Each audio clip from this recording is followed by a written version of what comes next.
Hi, and welcome to Farm Bread. I'm Kate. So today let's talk about sourdough, especially if it's something you've always wanted to make but aren't sure where to begin. There's so many steps, there's so many tools, and there's so many questions.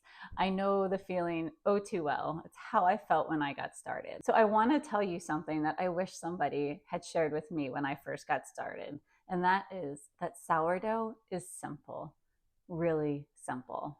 To start, all you need is flour and water to get your starter going. That's it. And your first loaf is just as minimal. Once your beautiful starter is ready, all you need are 4 ingredients for your first loaf: water, flour, salt, and that beautiful starter that you just made. And to make that first loaf, you really don't need any fancy tools. You just need a little bit of time and patience, because that's really what sourdough is all about: time and patience.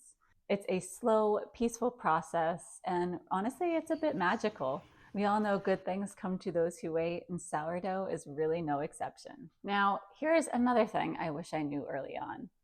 You really don't need to follow everything precisely. And your loaf, it doesn't need to be perfect. It's really a hands-on sensory experience. Trust your instincts here. You'll learn what the dough should look like and how it should feel. And at the end of the day, things may go a little sideways sometimes. In fact, they probably will, but that's okay. That's how we all learn. Sourdough can be affected by a lot of different things, like weather, room temperature, even how long you let your dough rest for. Remember, instead of chasing perfection, trust your instincts, stay curious, stay flexible. Flexibility is key here. You are way more capable than you think. Remember, your loaf does not need to look like it came out of a magazine, right? It doesn't need to win any awards. And chances are, when you share it with your friends and family, they're going to be so amazed that you even made this, and they will love every bite. Okay, so let's talk tools, because this is another place where people get stuck. Here's the truth. You probably already have what you need. For your starter, you really just need a glass jar or plastic container and a spoon. When you're mixing your bread, you really just need a big bowl, a spoon or a fork, and a damp cloth to put over top. You also want to have a way to measure your ingredients, so whether that's measuring cups or a kitchen scale.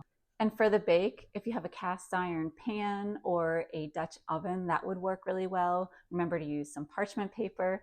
If you have a pizza stone, that could work great. You could even use a baking sheet. Any of the pans that you have in your house, use a little parchment paper and some flour. It will be great for your first bake. Don't feel like you have to run out and buy anything fancy right away. Be resourceful and try to use what you have. I actually found one of my favorite clay baking pans at Goodwill for about 10 bucks. So shop around at thrift stores, see what you can find.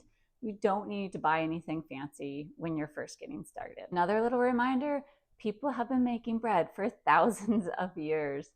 You've got this. If you're as excited as I am to get started, but you feel like you need a little bit of extra guidance, I wanted to share that I'm working on something special just for beginners. I'm creating a little mini digital course that will offer step-by-step instructions as I guide you through making your starter to baking your first loaf of sourdough in just 8 days. So I'm really excited to share this. It's not finished yet, but when it is, I will post a link to it below. I hope you check it out, and I hope you love it as much as I do. It will be fun, it will be easy to follow and simple, and it will be a wonderful guide that you can do on your schedule when it works for you. Or if you are ready to jump in, take a deep breath, you've got this.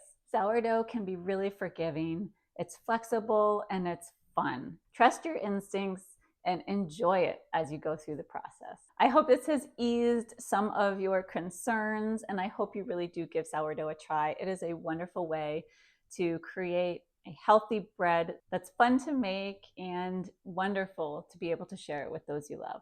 If you enjoyed this content, please like, subscribe, and share it. Remember to check back for my digital course once it's ready. Also, remember I do have videos about creating a starter already posted, so check those out. As always, thank you so much for watching. Feel free to post any comments below. I always appreciate your feedback. Thanks so much, and I'll see you in the next video.